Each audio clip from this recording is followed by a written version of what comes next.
Today I am going to show you how to track changes in Microsoft Word. If you find this video helpful, leave a like and subscribe.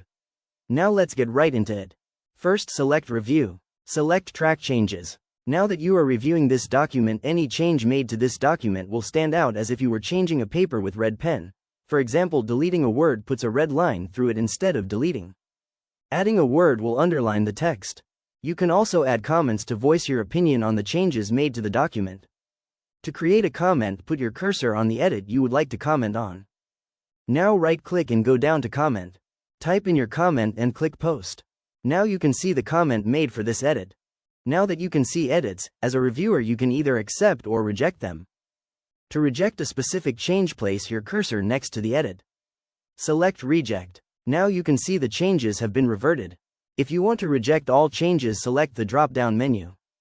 Now select Reject All Changes. Now any change or comment associated with that change will be rejected. Accepting edits works the same way, but instead of deleting edits, it will add the edits into the document. To accept these changes, click Accept. Now you can see the changes have been accepted. Now you are done. Thank you for watching.